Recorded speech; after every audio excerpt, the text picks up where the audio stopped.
Well, actually, Randall, as we said, you're already introduced. Yes. So Randall is the head of the Industrial Liaison Program at MIT. Mm-hmm. I'm part of it. I'm Part not of the head it. of it, but We always call everyone the head of. that's good. That's Yeah. Otherwise, we don't get any respect. I know. I know. And we went to MIT because we were invited last year at Innovation Action. We had a participant who came and introduced MIT Media Labs. Yes. Which is a part of MIT, very different from your part of MIT. So we're curious to hear what your part of MIT does and how large organizations can integrate through you with sort of the resources of MIT. I will be happy to cover that. Yeah, and you also have some great insights on innovation and innovation management. So we're looking forward to that. And I think after your presentation, we'll talk a bit more about what was experienced when we were there and what we took away from it. We're a little bit diminished because of the snow, but That's okay. yeah. So please welcome Randall to Sweden, snowy Sweden, and we're looking forward to your introduction. Thank you. Thank you. Okay. So I thought I'd give you the best part of the presentation up front. So my wife and I took a vacation to Seattle, Washington.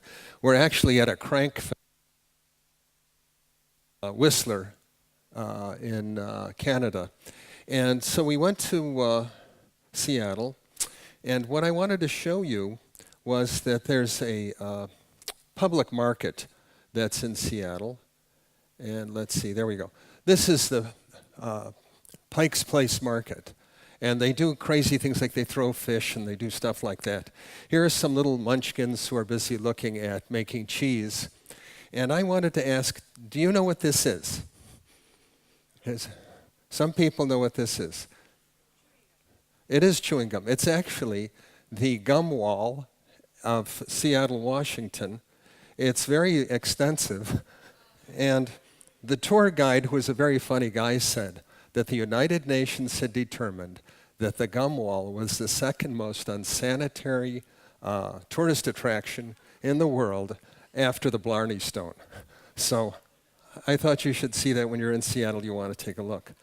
So I'm going to talk about MIT and connecting with MIT, but really what I want to do is to give you some background as to what you're looking for, why you would want to connect to MIT. So I'm going to talk about innovation, because innovation, in my experience, being at MIT a long time, sort of has certain principles that works a certain way, and if you know those, then you know what to, let's say, extract.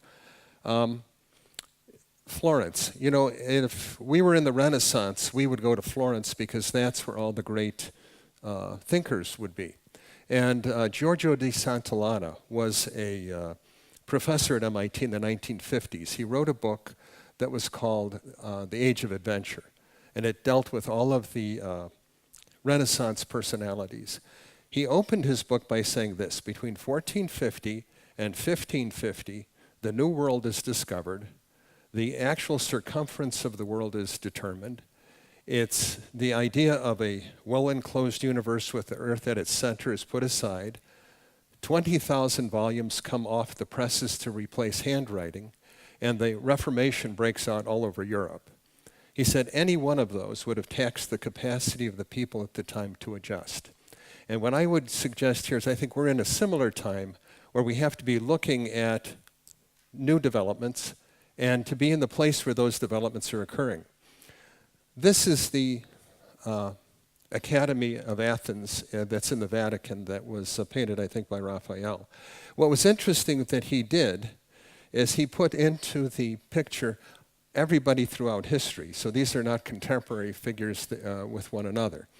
But they're doing a very important thing. They're in a discourse with each other about ideas. The important thing about going to an institution or a community is to be part of the discourse of what's going on. A lot of times people talk about projects. The real issue is you want to be part of the discourse of the exchange of ideas and opinions. Now, I spoke about change, and recently, the story about Nokia and Microsoft is well known. This appeared in the New York Times, I think, in January 2015. And Microsoft had to write down that acquisition for about $7.6 billion. What they said in the New York Times was that Microsoft just couldn't imagine that investment had no value, and that it happened in the blink of an eye. And Microsoft said themselves that they want to be part of the next wave of disruption. And that's what I'm going to talk about here, is how to be part of that next wave of disruption. The Guardian did a story about MIT and its 150th anniversary, and noted, let's say, what a different institution it is. And they said this, that, that's too bad. I was too fast. There we go. They said that the inventions of people at MIT have become the warp and weft of modernity. They become part of our everyday lives. It's those types of developments that I think companies are going to want to pay attention to and learn about. And I'm going to go into some detail about that for you. But what we try to do with corporations is to get them into the discourse about those new developments. This is a meeting that a corporation is having at MIT with Kent Larson. And we have meetings like this all the time for corporate executives and groups, and also offsites, so that they can learn about the activities at MIT. So where we have to begin is with your definition of innovation. Most people have a definition of innovation that is an outcome. Most people say an innovation is something that would get them market share. It says that they would make a profit. And those are outcomes. Those are not definitions of an innovation. And the other thing is that doesn't help us identify a really good idea. What I can tell you about the graduate students at MIT is that their status or their stature in the school very much depends on the quality of their ideas. And that's how people regard each other, is how good their ideas are. So how can we identify what a really good idea is? And I'm going to give you a definition of innovation that's the truth. This is really, in my view, the only definition of innovation. All innovations are arguments. That's to say they're a proposition and a conclusion linked by an inference. It says if we create something tangible, we're going to infer that it's going to empower people. So your iPhone is like that. Your iPhone makes you very powerful. It's a derivative of one laptop per child. The easy part of an innovation are the propositions. The hard part is very often the paradigm of empowerment, because the innovators know what that is, and they're very good at making inferences as to what problems need to be solved. Innovation equals argument, that's an identity. To illustrate that, this is Henry Ford's statement about the Model T Ford. And so what's the history about Henry Ford? Henry Ford was the chief engineer for the Detroit Edison Company. He was working on a gasoline engine for automobiles, and his boss called him into his office, the president did, and told him, electricity is the coming thing, but gas no. And he fired Henry Ford. And that's because in those days, all the advances were being made actually in electrical developments. There were tramways and electric lighting. Everybody thought cars would be electric. But Ford had rejected that idea because he knew that the power density was inadequate to him to make an electric car. So he starts the Ford Motor Company. He builds like 14 cars, and he keeps learning as he's making these cars. And then finally he comes out of his office and he says this, that he's going to make a car for the great multitude. It will be small enough for the family, but large enough for the individual to work and care for. It will be made of the best materials by the best men to be hired, after the simplest designs that modern engineering can devise. But it'll be so low in price that no man making a good salary will be unable to own one and enjoy with his family hours of pleasure in God's great open spaces. He goes on to say, when I'm through, everybody will be able to afford one, and everyone will have one.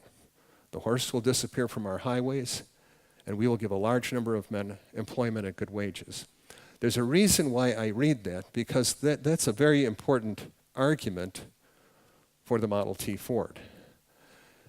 So Ford writes a book in 1922. It's called My Life and Work by Henry Ford. It's only about two things. It's about the car, and it's about what the car means to farmers. And he starts out the book about how when you live on a farm, you can't go anywhere. If it rains, you have to stay home. So he's building a car to give mobility to farmers. He makes movies about his vehicle, and this is life in the United States at the turn of the century before people have Model T Fords. And so if you look at this, you realize that people are living like they did in the Middle Ages. They really can't get around. Roads are bad. And so he wants to empower the farm family. Now, I'm going to turn on the sound here because there's a narrative with this that's pretty interesting. Yeah, I've got that plugged in. Wrong one? Okay. We got the right cable now. Let's see.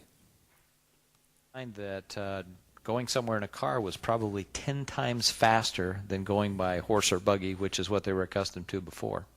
Back then, cities were just developing, and most of the roads were terrible, especially the country roads. And so the Model T had to be built in such a way where it could handle anything all the way from no road to city roads, and it actually did a very good job of that.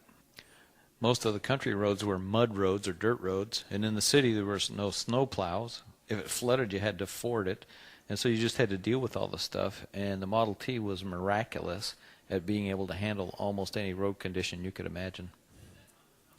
So here you've got the original Ford Model T, the great-great-great-grandparent of most every car you see on the road today. This is Kelly from Car Day. Okay.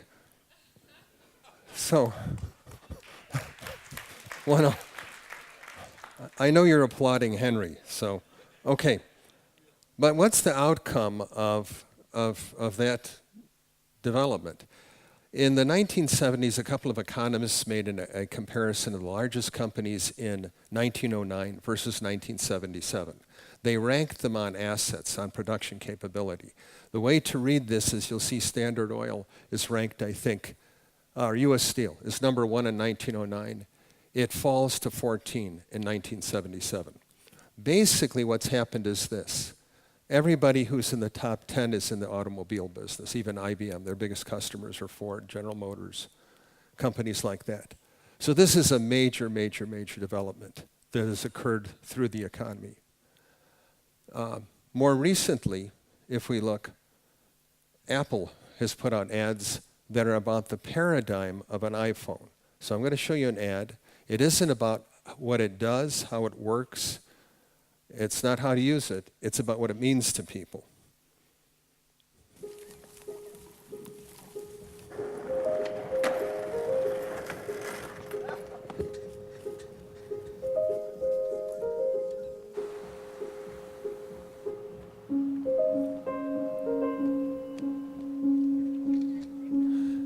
And the touch screen is a very non-trivial development.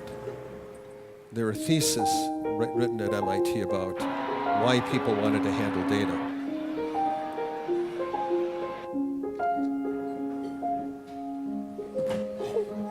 Hold it.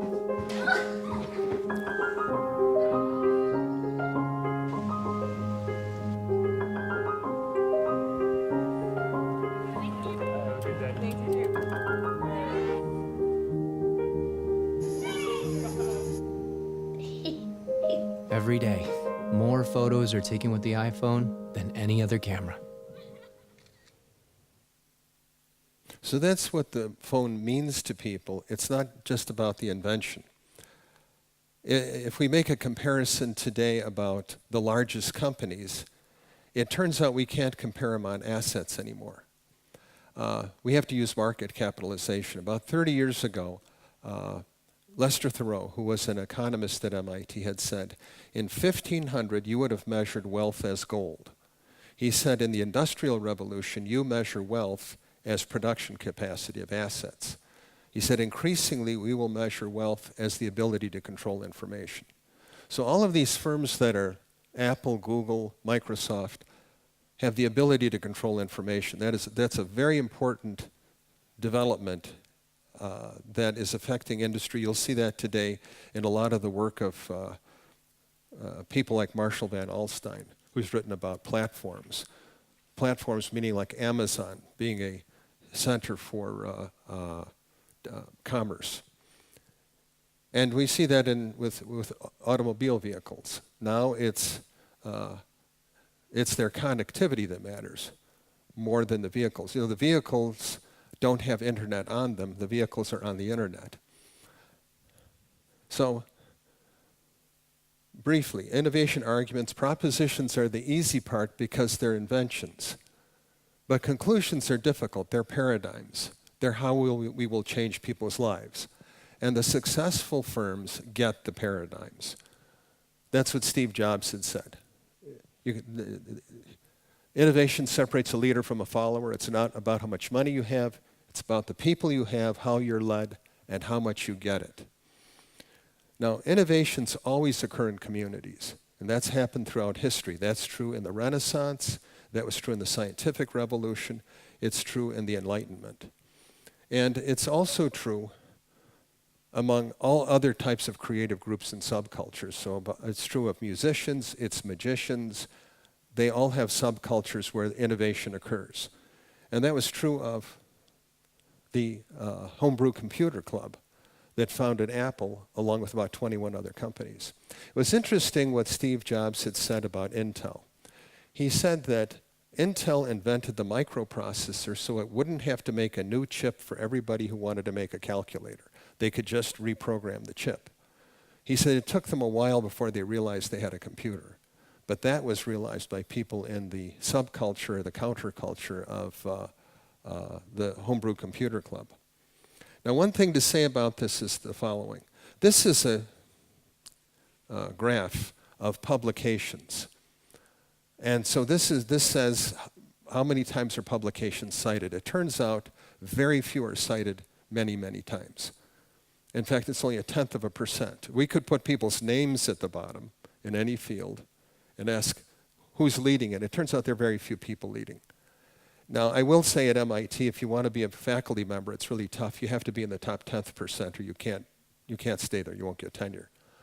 So when you go out seeking the counterculture, it isn't really that big. You're looking for the key people who are leading the change, leading the paradigms. So the common bond, not the technology. So people are drawn together by a cause. And I think if you want to grow, you have to join a cause bigger than he said about founding Media Lab. He said they were a counterculture to computer science. The common bond was a belief that computers would alter and affect the quality of life by being ubiquitous. It wasn't about protocols and technologies.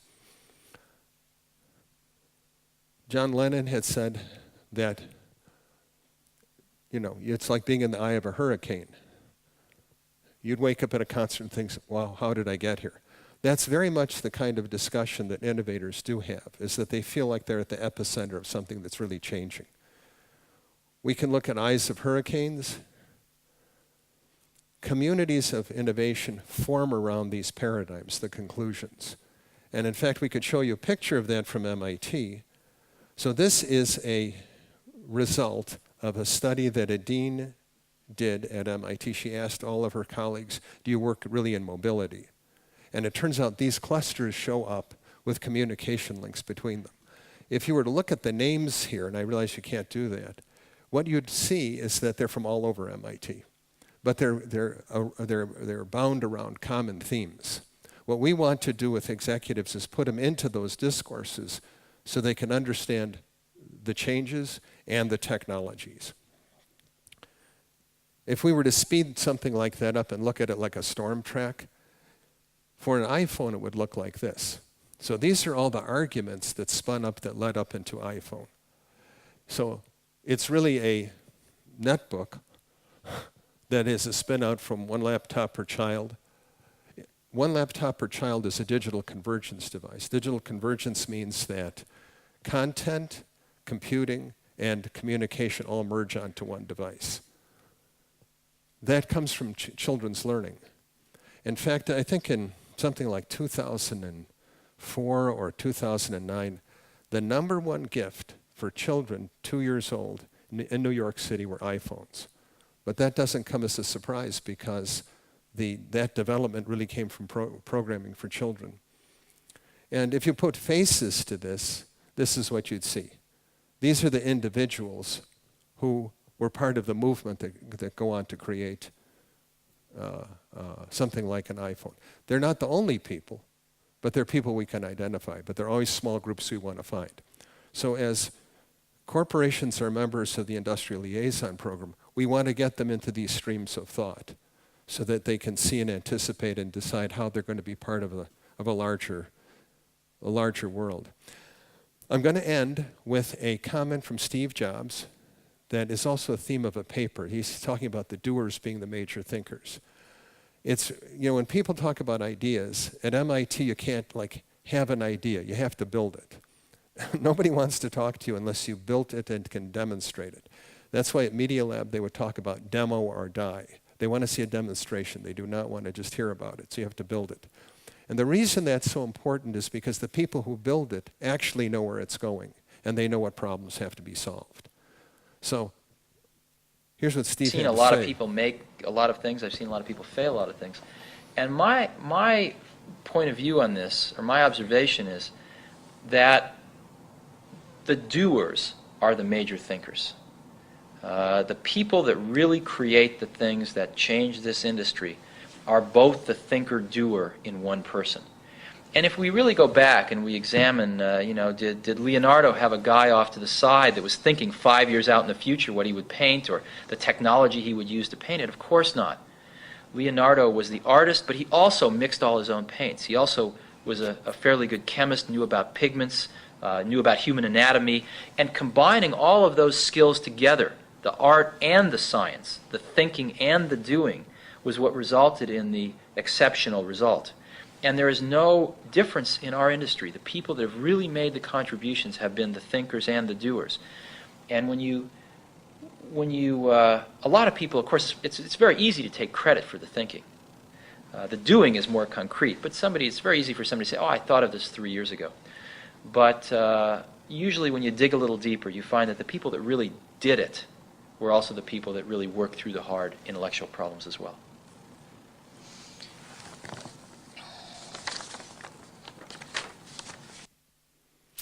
So this is MIT's seal. It's mens et manus, mind in hand. The reason to be at MIT is to be in that community that's innovating, that has the top 0.1%, that's trying to change the world, to learn what they're talking about and find the movement that's bigger than your company that'll allow you to grow. So, happy to take any questions. I ran a little bit over time.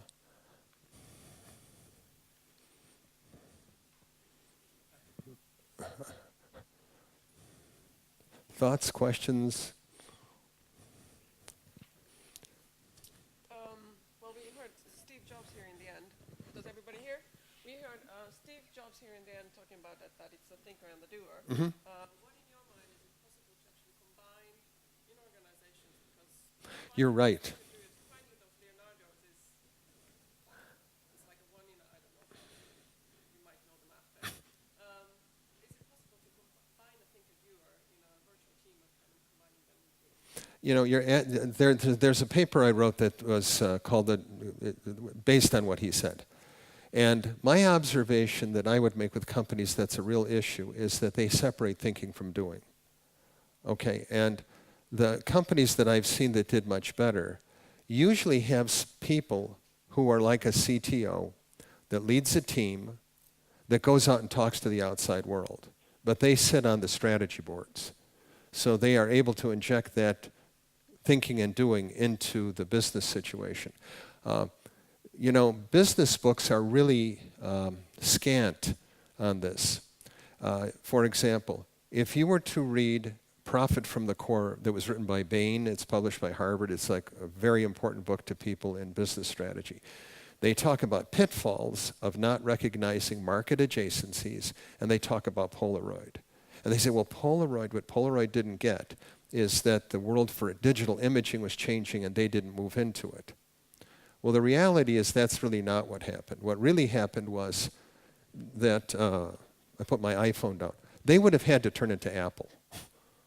okay, they would have had to become a digital convergence device. They would have to have computing. They'd have to be connected to send photographs around.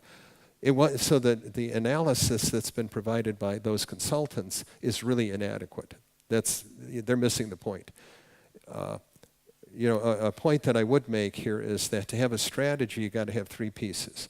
You have to have an objective. You have to have a strategy concept. The strategy concept is really the microeconomics of how you're going to succeed. And then you have to have means. That means the stuff you're going to use. So we're going to take the means and use it according to the strategy to achieve the objective. And I would say this, I think really disruptive technologies and winning strategies come out of people who understand the means really well, and then they come up with a strategy. And I can think of many examples. Uber is an example of where that happened. So you're right, but too many companies have strategy guys, and then they have other people who are supposed to be working with the means, and that's a problem in a big organization. Thank you, Randall. Yeah. Thank you. We were about 25 participants from Innovation Pioneers that went to MIT to meet with the labs unit, you, and some other units that we met and integrated with. And the feeling we had when we went there, and which was also confirmed in the first couple of meetings, was that as a network, we're really an entity that doesn't fit into to MIT. It makes great sense for organizations within the network to integrate with MIT. Then you and I had a discussion over that dinner. Yes. And suddenly, I think both you and I felt that, hey, maybe there is a way for the network to integrate and have a relationship. And we will continue to talk about that. But one thing that has happened is that the chairman of Innovation Pioneers from Stena, Niklas from Stena, he has started a project within Innovation Pioneers, which is about setting up a hub where we can create better collaboration between the members of Pioneers, Innovation Pioneers, and institutions like yours. During that dinner, I've been thinking, what can I ask you? You know everything about innovation. We've all held all the presentations, etc. The thing that we struck on that dinner was basically a question. And let's see if I can phrase this in a way, and I'd like your comment on it. We tend to want to differentiate so that we can create a relevant increase in value created. Whether that's economical or strategic, that's what innovation is about, and that we can do it repetitively, so that with profits. To do that, we need to think differently, and to think we need to do, of course. So we need to fight mediocrity. That's true. That's what we really need to do. Right. The managerial systems in our organizations, they're based on mediocrity. That's true. Totally. How can we fight this? What do we need to do? How do we create that? And I haven't prepared you for this. I can see that you're like, oh my God. No, I will say this is what I think may be the answer. I think it has to occur to top management people, and maybe under pressure from investors and also from the press, that they really need to be looking outside.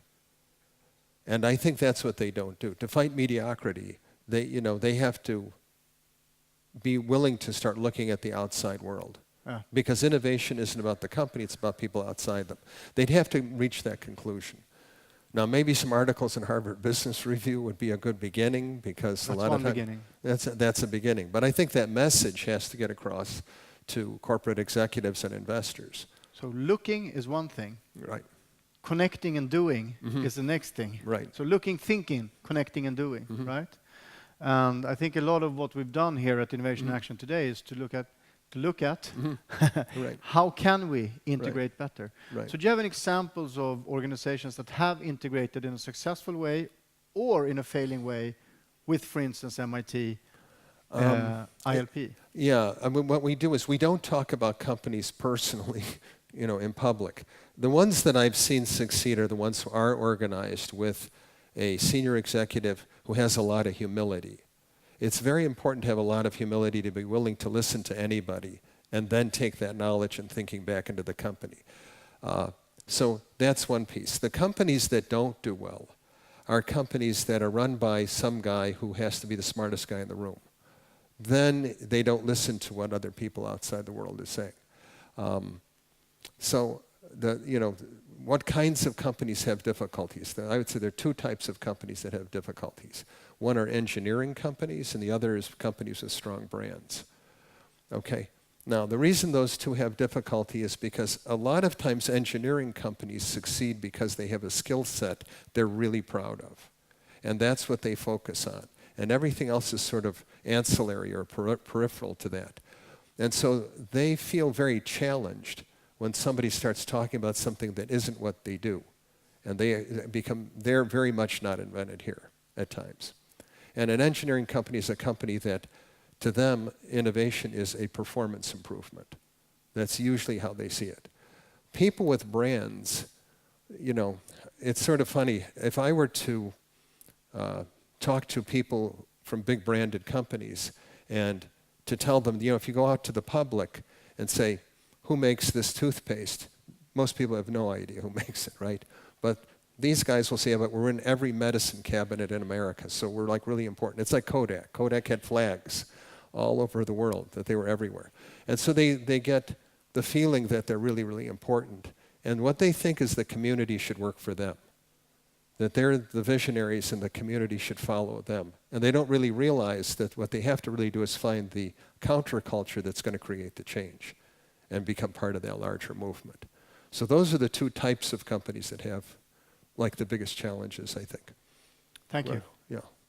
So as we join hands to fight mediocrity, We have to fight mediocrity, absolutely. you're all welcome to join in and do this. Right. It's going to be the biggest fight ever. We thought we were fighting Taylorism. That's done. And that's right. That's right. done. Right. Yeah, now it's the next thing. It's true. Thank you very much Thank you for joining Thank you. us. Yeah, thanks. Thank you. Okay.